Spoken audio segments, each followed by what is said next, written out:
ప్రధాని నరేంద్ర మోడీ పర్యటనకు విశాఖ సిద్ధమైంది. విశాఖలో జరగబోయే ప్రధాని మోడీ సభా ప్రాంగణాన్ని ఎస్పీజీ ఆధీనంలోకి తీసుకుంది. ఏయూ ఇంజనీరింగ్ గ్రౌండ్ కు 2 కిలోమీటర్ల పరిధిలో స్థానిక ప్రజలకు ఆధార్ వెరిఫికేషన్ పూర్తి చేశారు. బయట నుండి వచ్చే వ్యక్తులపై పోలీసులు నిఘా ఉంచుతున్నారు. ఇక సభా పరిసర ప్రాంతాల్లో నో ప్రైవేట్ జోన్ పై విధించారు. ఇక ఇదే అంశంపై విశాఖ ఏయూ సభా ప్రాంగణం నుంచి మా ఉత్తరాంధ్ర ప్రతినిధి కీర్తి కన్నబాబు మరింత సమాచారం అందిస్తారు. ప్రభుత్వం ఏర్పడిన తర్వాత మొదటిసారిగా విశాఖ పర్యటనకు అయితే నరేంద్ర మోడీ రానున్నారు. ఈ నేపథ్యంలోనే విశాఖ మొత్తం అంతా కూడా విశాఖ ఏదైతే పోలీసుల బందోబస్తులోకి పూర్తిగా వెళ్ళిపోయిందని చెప్పాలి. ఏదైతే ప్రస్తుతం మనం సభా ప్రాంగణం దగ్గర అయితే ఉన్నాం, ఏయూ ఈ సభా ప్రాంగణంలో ఈ మోడీకి సంబంధించినటువంటి ఏదైతే సభకు కావాల్సినటువంటి అన్ని రకాల ఏర్పాట్లు పూర్తి స్థాయిలో చేస్తున్నటువంటి పరిస్థితి అయితే ఉంది. అయితే కట్టుదిట్టమైనటువంటి ఏర్పాట్ల నడుమ సెక్యూరిటీ మధ్య అయితే ఈ యొక్క సభా కార్యక్రమం అయితే నిర్వహించే విధంగా పూర్తి స్థాయిలో ఏర్పాటు చేస్తున్న పరిస్థితి అయితే ఉంది. అయితే దీనికి సంబంధించి సుమారుగా 5,000 మంది పైచిలుకును పోలీసులను వాడినట్లుగా ఇప్పటికే అధికారులు అయితే చెప్తున్నటువంటి పరిస్థితి అయితే ఉంది.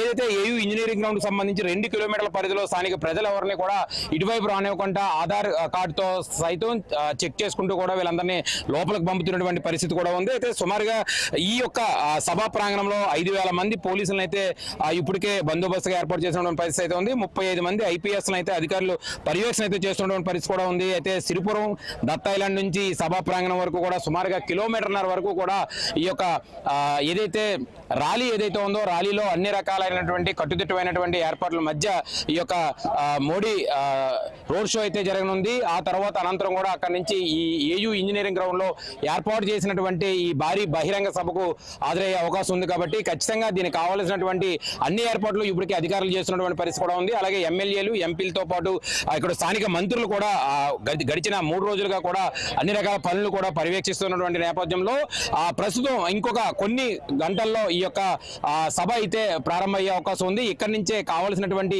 అన్ని రకాలైనటువంటి శంకుస్థాపనలకు ఏవైతే ఉత్తరాంధ్ర జిల్లాలను దృష్టిలో పెట్టుకొని అలాగే ఆంధ్రప్రదేశ్ దృష్టిలో పెట్టుకొని చేయాల్సినటువంటి కార్యక్రమాలన్నింటినీ కూడా ఇక్కడి నుంచే శంకుస్థాపన చేయడానికి అధికారులు అయితే అన్ని రకాల ఏర్పాట్లు కూడా పూర్తి చేసినటువంటి పరిస్థితి కూడా ఉంది. మరోవైపు కూటమి నాయకులంతా కూడా వరుస సమీక్షలు అయితే నిర్వహించి బిజీగా కనిపిస్తున్నటువంటి పరిస్థితి కూడా చాలా స్పష్టంగా కనబడుతుంది. ఉత్తరాంధ్ర జిల్లాలు ఏవైతే శ్రీకాకుళం, విజయనగరం, ఉమ్మడి విశాఖ జిల్లాలకు సంబంధించి సుమారుగా 7,000 పైచిలకు వాహనాలను అయితే ఇప్పటికే ఏర్పాటు చేసినట్టుగా కూడా తెలుస్తుంది. లక్షలాది మంది ప్రజలంతా కూడా మోడీ సభకు హాజరయ్యే అవకాశం ఉంది. కాబట్టి ఖచ్చితంగా దానికి కావాల్సినటువంటి అన్ని రకాల సదుపాయాలతో ఇక్కడ ఈ సభా ప్రాంగణం దగ్గర అయితే ఏర్పాటు చేసినటువంటి పరిస్థితి కూడా చాలా స్పష్టంగా చూడొచ్చు. అయితే ఏదైతే రో పార్టీలకు సంబంధించి లేదా ఈ క్లూస్ టీమ్ సంబంధించి లేదా ఇక్కడ ఉన్నటువంటి బాంబు స్క్వాడ్ సంబంధించి అవనండి ఏ విభాగానికి సంబంధించినటువంటి విభాగం నిన్నటి నుంచి కూడా పూర్తి స్థాయిలో కసరత్తు చేసి ఈ యొక్క మోడీ సభను సక్సెస్ చేసేందుకు అన్ని రకాల ఏర్పాట్లు అయితే పూర్తి స్థాయిలో చేస్తున్నటువంటి పరిస్థితి అయితే ఉంది. అయితే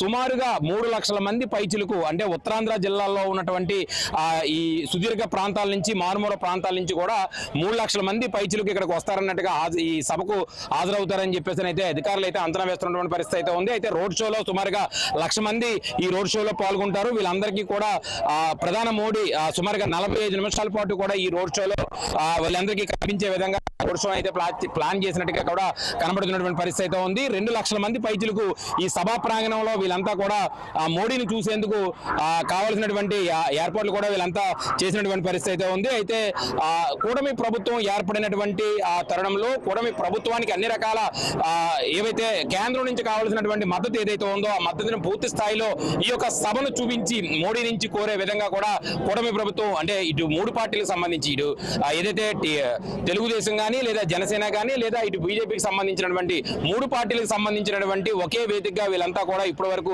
అన్ని కార్యక్రమాలు పూర్తి చేసినటువంటి పరిస్థితి కూడా చాలా స్పష్టంగా కనబడుతుంది. 3 రోజుల నుంచి ఇక్కడ జరుగుతున్నటువంటి ఈ సమీక్ష ఏవైతే ఈ పర్యవేక్షణ ఏదైతే ఉందో మంత్రులు, ఎంపీలు, ఎమ్మెల్యేలతో సైతం కూడా ఐఏఎస్, ఐపీఎస్లు కూడా 3 రోజుల నుంచి కూడా కసరత్తు చేశారు. మరికొద్ది సేపట్లో అయితే మరికొద్ది గంటల్లో ఈ సభ అయితే ప్రారంభమయ్యే అవకాశం ఉంది. కాబట్టి దీనికి కావాల్సినటువంటి ఏర్పాట్లన్నీ కూడా పూర్తి స్థాయిలో అధికారులు అయితే పూర్తి చేశారని చెప్పొచ్చు. కెమెరామ్యాన్ శేఖర్తో కన్నబాబు, విశాఖ ఏయూ గ్రౌండ్ నుంచి. భద్రాచలంలో ముక్కోటి ఏకాదశి పనులు పూర్తి చేసుకున్నాయి.